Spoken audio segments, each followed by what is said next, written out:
Well, May is Mental Health Awareness Month, and as part of efforts to raise awareness, today the Siouxland community was asked to do one simple thing: wear green. KTV's Taylor Deckert joins us in studio tonight. So Taylor, how much does mental health really impact the Siouxland area?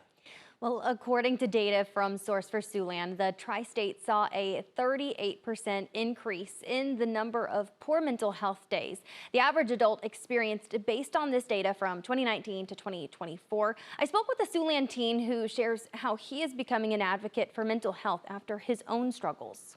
2 years ago, Archer Small almost didn't make it to high school.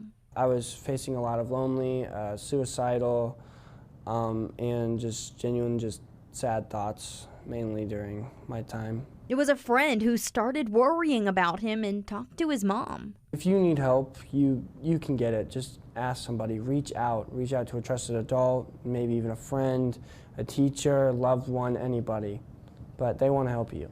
Now in 10th grade, he's advocating for mental health and asking people to talk about it openly. The things like we always get scared when we hear those words like loneliness, depression, suicide, but we can't be scared to talk about them because they're important things that should be able to be talked about. For Archer, the color green is about to mean something more than just a color.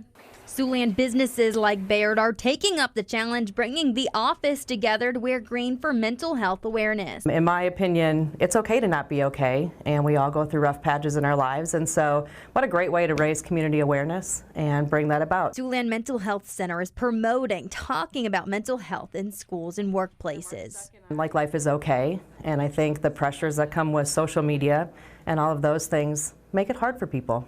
And so raising awareness certainly is great for the community, and hopefully it really helps impact someone's life. The goal is to create a safe place for open conversations about mental health challenges so no one is doing it alone. I cherish life more as a blessing now. I really like everything that I do. I'm really just like, man, I'm lucky to be here. I'm lucky I have this life. Archer is now an advocate for Siouxland mental health and wants everyone to feel comfortable starting the conversation and that it's okay to not be okay. Jessica? All right, KTV's Taylor Deckert live for us in studio tonight. Taylor, thank you. Now, if you or someone you know is in need of emotional support, help is available for you.